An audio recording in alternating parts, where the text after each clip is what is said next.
Good morning সবাইকে, আশা করি সবাই ভালো আছে। আমি খুব ভালো আছি। দেখো, ঘুম থেকে উঠে আমি বিছানা পরিষ্কার করছি। তো বিছানা পরিষ্কার মেয়েকে দুধ বিস্কিট খাওয়াচ্ছি। এদিকে আছে যে আমি মুখে একটু ক্রিম মাখছি। দেখো আমার মেয়ে আমার দিকে কেমন করে তাকিয়ে আছে, ও ক্রিম মাখবে। তারপরে দেখো আমার ফাইনাল লুক, বাড়ির লুক কীরকম লাগছে।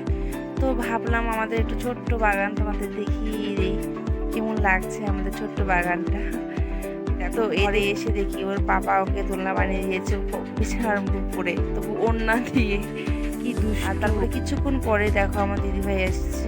আমি নিজেও জানি না যে দিদিভাই আমার চলে আসবে বাড়ি। আসার পরে দেখো আমি রান্নাঘরে ঢুকে দিয়েছি। তো ও বানাচ্ছে বিরিয়ানি আজকে। তো দিদিভাই খুব ভালো বিরিয়ানি বানাতে পারে।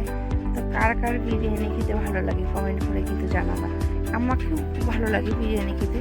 তো তারপরে রান্না বান্না ছেড়ে দিদির সাথে একটু বাজারে গেলাম। তো আমি রেডি হলাম। রেডি, দেখো রাস্তায় দিকে অন্ধকার হয়ে যাচ্ছে।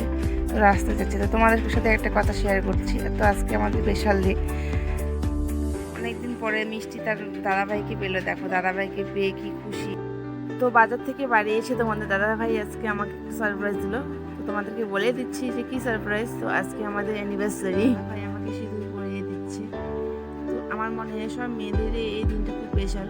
তো আমার খুব ভালোই লাগছে। দেখো কি করে সিঁদুর পরে দিচ্ছে, একদম নাক থেকে শুরু করে সিঁদুর। মানুষ কোনোদিন এইভাবে সিঁদুর পরে, তোমরাই বলো। আর দেখো এদিকে আমি প্রণাম করছি তোমাদের দাদাভাইকে। আর তারপরে তোমাদের দাদাভাই দেখো আমাকে কি গিফট, আংটি, আমার খুব পছন্দের এই আংটি। তো তারপর আমরা একটু এনজয় করি, একটু নাচানাচি করি। তো টাটা, বাই বাই।